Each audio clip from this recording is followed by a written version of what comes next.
slopes this season, there are many things that we should know before we go. With ski and snowboard safety tips is Julia Grieve. She's ready to hit the slopes. I'm ready to go. I'm ready to do my skiing.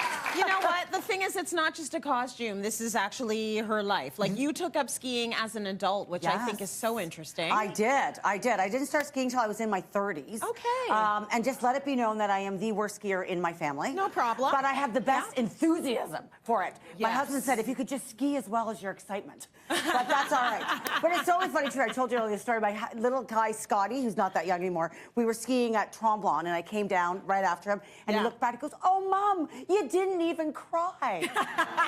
That's amazing. So I don't cry anymore when I ski. So I'm getting better. I'm getting better, for sure. You would see teardrops in my eyes as well as I went down that hill. It's the height of it all. Right. So I love the idea of starting a hobby, especially when you're not good at in adulthood, and that's why we want to talk about it. Yeah. You suggest that adults can start. Like, this is the time to start. Absolutely. It's never, ever too late. I just want to say that. So just do it. Get out to a hill. Get out to a bunny hill. Take some friends with you. Take some lessons. All of that. You can join ski groups where you actually meet, and they're geared for singles. And, you know, you meet at a location center, then they drive you out to the hill, and they bring you back. It is so much fun. And really, you're never too old to be over the hill. To be over the hill. Do you like that? I like that, but I also like the fact that it helps you to like winter. Exactly. Because you love winter. I love winter. I do. This is your favorite season. It is my absolute favorite season. I'm not joking. I know. It's wild. I know. Okay. Let's start with what we need to ski. Like, give us the essentials here. Basics right out of the get-go. You are going to need ski boots, skis, poles, helmet, goggles. Okay, so that's like the basics. So I will give you a few little tips. Well, they match. Now, I know. Oh, that's These are nice. Right? Yeah. Oh my gosh. This is the only reason why I want to ski, everyone. It is. Like, really, the gear is good. exciting. It really, really is. So exciting. So when it comes to skis, I could talk about skis for for hours. Yeah. There are so many things to know about it. What you do want to do is talk to a professional before you invest in a set of skis. But I will tell you one thing. The height is really important. So you want the ski to come between your chin and your forehead. So these ones are perfect for me because they're right up my nose. Yeah. Right? Longer skis are more difficult to ski on. Shorter, a little bit easier. Good to know. So that is one simple thing to know. When it comes to your boots, Trace, I'm going to put that down really careful, really carefully. Perfect. There we go. When it comes to your boots, tighter the better. Okay? I know it sounds crazy, but when you first try on ski boots, you're like, oh, my toes are touching the end. When you click your boots closed and into your skis, your heels will go back. Therefore, you're in the right position to go down. If your boots are too big, you'll be wobbling around and you could fall. We don't need that. Don't need that. Quick one on your poles, so they're the right height, is turn them upside down, put them like this, and underneath that basket, your arms should be at a perfect 90. Oh, right? Okay, so can you do that to the side? Look, there we go. There we go. Perfect. Got These are exactly. So if it's like too high, that pole's too long. If it's like that, the pole's too short. Beautiful. So that's it. And then when you talk about those gorgeous goggles, Trace, all you really want to know about goggles is that they do come with multiple lenses, and that is for the different type of sun that you're going to get. Brighter lenses on dull days, so they reflect off, the sun will reflect off the snow. The darker lenses for the bluebird day, when it's all blue skies. So pretty. Gorgeous, right? Gorgeous. Would you get these secondhand? Would you ever do ski secondhand? Okay, great question, because you know me, I buy absolutely everything secondhand. And to be honest with you, for safety reasons, I would say be very careful when you buy secondhand. Your bindings have expiries on them, so you want to be very careful with that. Okay, so we are all outfitted and ready to ski. I want to talk about snowboarding. I was talking to the audience about this. We've got a snowboarder out there. Okay. Super cool. Yes. Come on, if you're on a snowboard, you just like, there's just some cachet about that. There is. And if you are going to start, snowboarding traditionally is an easier sport to learn. Beautiful. You're not going to believe me when I say that when you do it the first time. Makes sense. No, the first time you're going to spend the entire day on your butt. Right. It's the learning curve is way faster, like 1, 2, 3, and by the 4th time you're great. Right. So the only thing you really need to know about snowboards is if you are goofy or regular. Goofy. Yeah. Okay. Okay, let's see. So this is how you can tell which way you're gonna, what board you're gonna ride. So if you stand forward a little bit, Tris, that's gonna give you a little gentle push. Oh, there you go. You are actually goofy. You stepped forward, which means your right foot is your dominant foot. So you're going to ride the board like that. And that comes from an old Walt Disney film where Goofy was surfing right-footed. Oh, okay. Regular is left. Don't I look like I know how to snowboard? I'm actually not that good at snowboarding. Okay, But all so right. that's once you know that. And then there's so many different boards out there that will work. I have to give a little shout out to Squire John's because this is where I got the board from. Yeah. They have 7 locations across Ontario.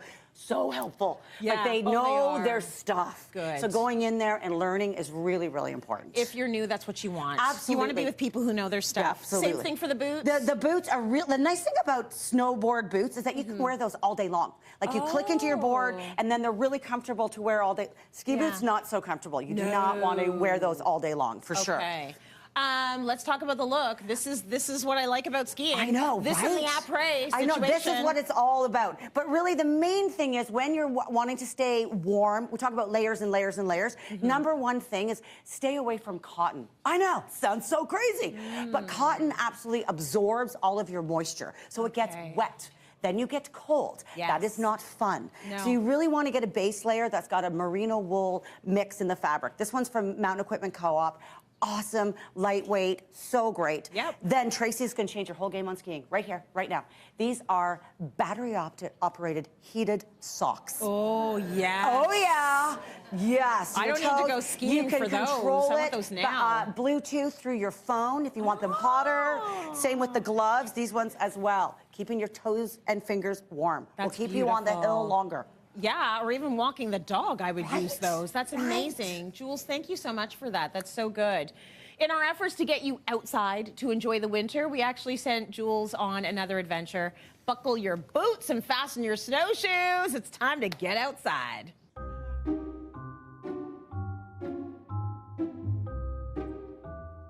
I love camping. It's something I've done for years with my family. And to be honest, I thought it was kind of hardcore. But never have I ever winter camped. Well, today's the day. I've got just the guy. What is it that you love about the outside? Oh, well, I mean, just being out here is a certain kind of freedom, especially when you're back in the backcountry. As you can see right now, we're here in winter, and this is the scariest season for everyone. I love the winter. Me too. Honestly, it's like outdoor. I feel like it's like me and the wilderness. Don't want to freak anybody out, but there are danger levels with winter camping as opposed to like summer camping, correct? That's right. It's a little bit different in winter. You want to be prepared with the appropriate clothing. If we look here, I'm wearing a traditional anorak right now. This is made out of cotton canvas, same thing that the tent is made out of. It's got a nice little ruff here. This stays nice and warm. Underneath of this, I have a wool base layer here. Okay. I'm wearing wool pants. Underneath that, I've got a wool base layer and wool socks. If you're out in the wintertime, bring multiple pairs of socks. That's the key. Bring. Don't wear them all at the same time. That's right. I'm only wearing one pair of socks. When you work, your feet get sweaty. As soon as you stop working, then your feet start to freeze. You want to change your socks multiple times when you're out in the wintertime. Don't wear cotton if you can avoid it. Wear wool, wear a poly blend, something along those lines, because the problem with cotton is that when it gets wet, when you sweat, it soaks and it holds that moisture. Wool will actually wick that moisture away from you, and then you can just dust it off and then it's gone. But cotton will freeze, and when cotton freezes, you're going to freeze along with it. Obviously. All right, let's go talk some tents. All right.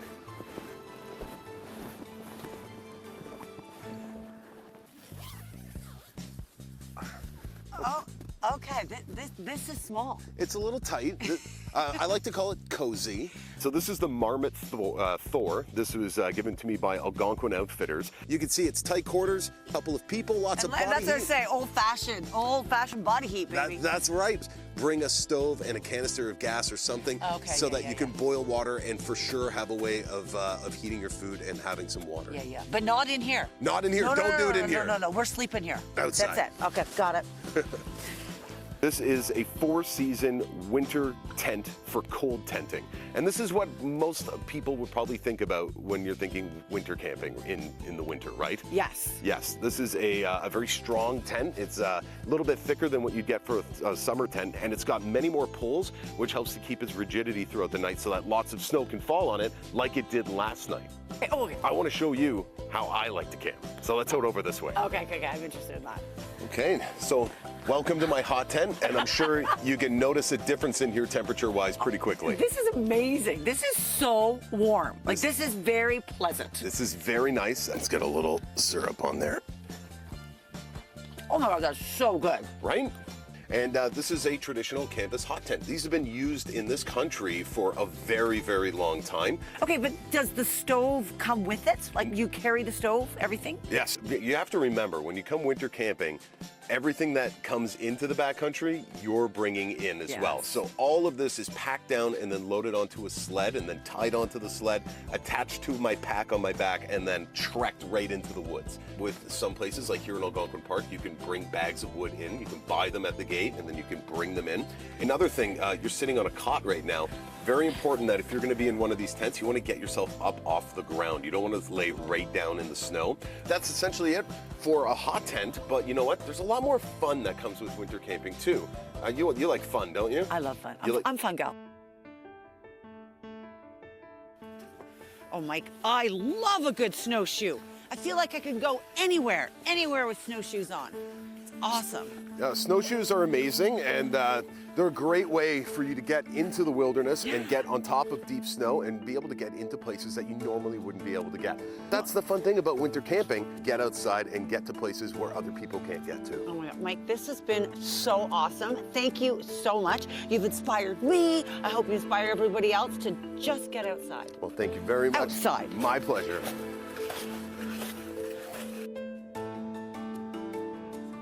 She is outside and she is having fun. How much fun did you have out there? Oh my God, I love it. Honestly, I sound like a little kid. I'm like so excited. Yeah, but you it had a is good time. so fun. I really enjoyed it. My favorite part was the warm tent. Yeah, that was good. Thanks to our friends at Destination Ontario, one lucky audience member will win a 2024 Ontario Parks annual day use permit, which gives you unlimited day use entry to over 100 provincial parks. Let me tell you, provincial parks are the way to do it. They're amazing. That's how I grew up, going to the beach at the provincial parks. As well, Algonquin Outfitters will provide snowshoe rentals. So go outside.